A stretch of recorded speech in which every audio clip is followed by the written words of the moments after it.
আমরা চলে এসেছি উজ্জয়নের মহাকাল বাবাকে দর্শন করতে। ভারতবর্ষের মধ্যপ্রদেশ রাজ্যের পশ্চিম ভাগে রয়েছে প্রাচীন মন্দির নগরী উজ্জয়িনী। এখানে রয়েছে ভগবান শিবের 12 জ্যোতির্লিঙ্গের মধ্যে এক এবং অন্যতম দক্ষিণমুখী মহাকালেশ্বর জ্যোতির্লিঙ্গ। এখানে মহাদেব কালেরও কাল মহাকাল স্বরূপে বিদ্যমান রয়েছে। ভোরবেলা মহাকাল বাবার পূজা শুরু হয় জলাভিষেক দিয়ে। এরপর দুধ, ঘি ইত্যাদি পঞ্চামৃত দিয়ে স্নান করার পর বাবা শৃঙ্গার হয়। এরপর শুরু হয় বাবার ভস্য আরতি, যা প্রায় সকাল 4টে থেকে 6টার মধ্যে হয়ে থাকে। প্রকৃতির সমস্ত জীবের শেষ পরিণতি হলো ভস্য এবং তা দিয়েই হয় ভস্য আরতি। এই ভস্যের সঙ্গে সম্পর্ক রয়েছে মহাকাল বাবার সাথে। আগে এই ভস্য আসতো শ্মশান থেকে, কিন্তু এখন অশ্বত্থ, পলাশ, কুল, অমলতাস প্রভৃতি গাছের ডাল ও গোবর থেকে তৈরি ঘুঁটে পুড়িয়ে ভস্য তৈরি করা হয়। এখন যেটি দেখছেন এটি হলো বড় গণেশ মন্দির। মহাকাল বাবাকে দর্শন করার আগে বড় গণেশকে দর্শন করে যাবেন। এই ভস্য আরতি দর্শনের টিকিট অনলাইন কাটতে পারেন। এর জন্য মহাকালেশ্বর মন্দিরের অফিসিয়াল ওয়েবসাইট শ্রীমহাকালেশ্বর.com থেকে, যেখানে প্রতিদিন সকাল 8টা থেকে রাত 9টার মধ্যে বুকিং করতে পারে। এখানে 15 দিন আগে থেকে স্লট বুকিং করা হয়। এখানে বুকিং এর জন্য আপনার যে কোনো একটি আইডি প্রুফ ও একটি স্ক্যান ফটো চাই। এই টিকিটের মূল্য হলো 200 টাকা জনপ্রতি। এছাড়াও আপনি যদি অফলাইন বুকিং করাতে চান, তাহলে মন্দিরের 1 নাম্বার গেটের কাছে ভারত মাতা মন্দিরের নিচে একটি কাউন্টার থেকে প্রতিদিন সকাল 7:30 থেকে শুরু করে 9টা পর্যন্ত অফলাইন রেজিস্ট্রেশন করা হয়। কিন্তু এই রেজিস্ট্রেশনের জন্য লাইন পড়ে আগের দিন রাত 9টা 9:30 থেকে। যেদিন আরতি দেখতে চাইছেন তার একদিন আগে কাউন্টার থেকে রেজিস্ট্রেশন করাতে হবে।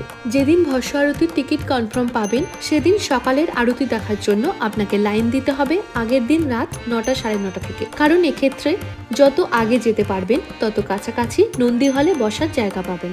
এখানে বলি, মন্দিরের ভিতরে ফটোগ্রাফি এখন বন্ধ করে দেওয়া হয়েছে এবং কর্তৃপক্ষের তরফ থেকে দর্শনার্থীদের জন্য ফ্রি মোবাইল রাখার লকারের ব্যবস্থা করা হয়েছে। এছাড়াও মন্দিরের বাইরে ফ্রিতে জুতো জমা রাখার ব্যবস্থা আছে। এখানে বলি, এই মহাকাল মন্দির কর্তৃপক্ষের তরফ থেকে একটি অভিনব প্রচেষ্টা হলো ভিআর বা ভার্চুয়াল রিয়েলিটির মাধ্যমে ভক্তদের একেবারে গর্ভগৃহে বসে ভস্য আরতি দেখার মতো অনুভূতি প্রদান করা। মন্দির চত্বরে অনেক জায়গায় ভিআর কাউন্টার আছে, সেখান থেকে আপনারা টিকিট পেয়ে যাবেন। 150 টাকা और 500। भैया 150 और 500 में फ़र्क कितना है? फर्क है 150 वाला देखेंगे आप स्टैंडर्ड में नॉर्मल डिवाइस में, ये जो हमारे देख रहे हैं ना ऐसे है। इसमें आपको 8 मिनट का रहता है, 6K की क्वालिटी रहती है। इसमें आपको सारी चीज़ें घर के पट से खुला दिखाई देती है। जो ये रहता है हमारा प्रीमियम वाला, इसमें आपको 15 मिनट का वीडियो मिलता है, 8K की क्वालिटी मिलती है। ये जो अभी अपडेटेड वर्जन है ना मेटा का, उसमें दिखाता है। इसमें आपको पूरी सारी चीज़ें गर्भगृह के अंदर से दिखाई गई है। पूरा जो वहाँ पे मंत्र उच्चारण होती है ना, सारी चीज़ें आपको साउंड भी आता है कि कैसे वहाँ पे मंत्र बोलते हैं। अच्छा अच्छा, मतलब वहाँ रहने से जैसा होता है और वैसा? आपको ऐसा फील कर पाएंगे कि आप गर्भगृह में बैठे होंगे, वहाँ से बस मारते हैं। अच्छा।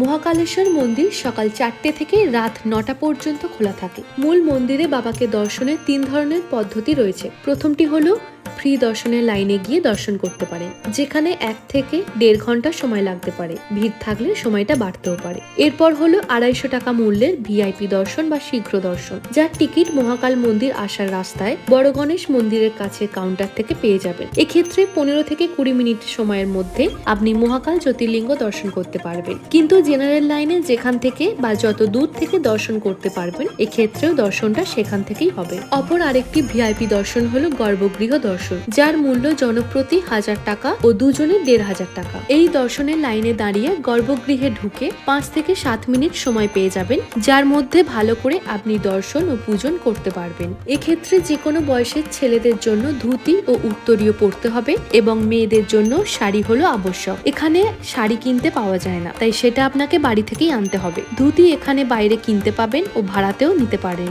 গর্ভগৃহ দর্শনের ক্ষেত্রে সকাল 6টা থেকে 12:30টার মধ্যে আপনি গর্ভগৃহের ভিতরে প্রবেশ করে বাবার মাথায় জল ঢালতে পারবেন এবং স্পর্শ করতে পারবেন। এর মধ্যে সকাল 7টা থেকে 8:30 এবং সকাল 10টা থেকে শুরু করে 11:30 পর্যন্ত গর্ভগৃহে প্রবেশ বন্ধ থাকে। কিন্তু এই সময় সাধারণ ফ্রি দর্শন ও 250 টাকার শীঘ্র দর্শন চলতে থাকে। অন্যদিকে সন্ধ্যে 6টা থেকে রাত্রি 8টা পর্যন্ত আবার গর্ভগৃহ দর্শন করতে পারবেন। কিন্তু সেই সময় যেহেতু বাবার শৃঙ্গার হয়, তাই সেই সময় বাবার মাথায় জল ঢালতে পারবেন না, শুধু গর্ভগৃহতে থেকে দর্শন করতে পারবেন। মন্দিরের ভিতর দর্শন সেরে মন্দির চত্বরে আরো কয়েকটি মন্দির দর্শন করে বেরিয়ে আসুন মহাকালেশ্বর করিডোরে। নতুন তৈরি হওয়া এই করিডোর দেখে আপনি অভিভূত হবেন। চলুন এই করিডোর ঘুরতে ঘুরতে এই মহাকালেশ্বর মন্দির ও উজ্জয়িনী সম্পর্কে কিছু তথ্য আপনাদের জানাই।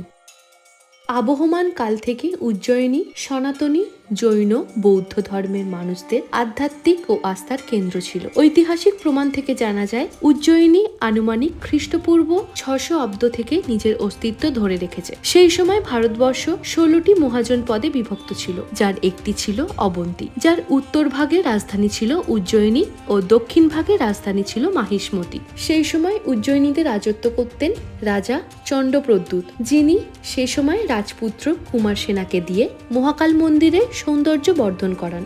অর্থাৎ উজ্জয়িনীর ইতিহাসেরও বহু আগে থেকে এখানে রয়েছেন মহাকাল। পৌরাণিক কাহিনী অনুযায়ী ধূষণ নামক এক অসুর বধের জন্য মহাদেব এখানে মহাকাল রূপে অবতীর্ণ হন ও শেষে জ্যোতির্লিঙ্গ রূপে স্বয়ম্ভু হন। ধরা হয় ত্রিদেবের মধ্যে প্রজাপতি ব্রহ্মা এই মহাকাল মন্দির স্থাপন করেন।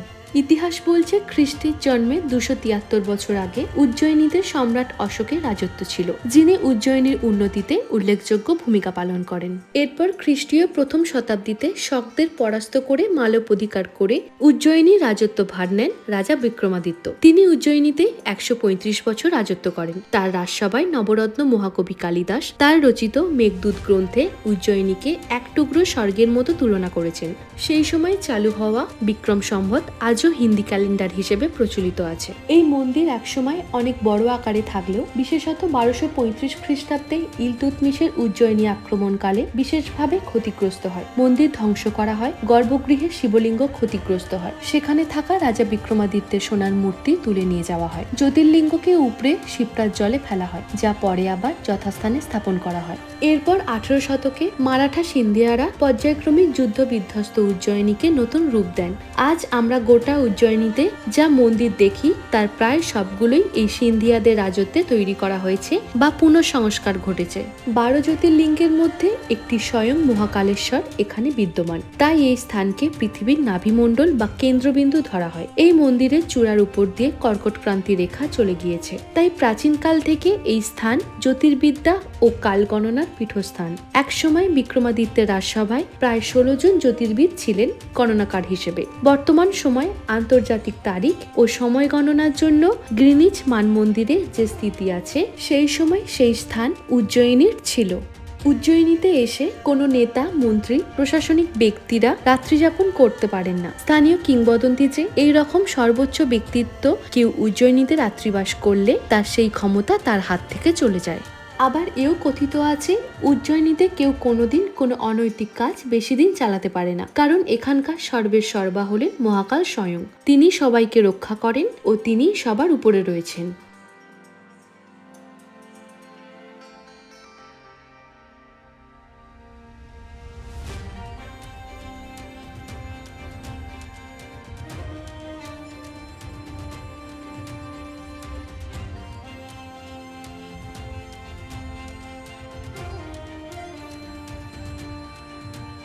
দিনের বেলায় মহাকাল মন্দিরের যে করিডোর, ওটার একটা অন্যরকম রূপ থাকে, কিন্তু সেই করিডোরটারই রাতের বেলায় একটা এত সুন্দর, তোমরা না দেখলে বুঝতে পারবে না।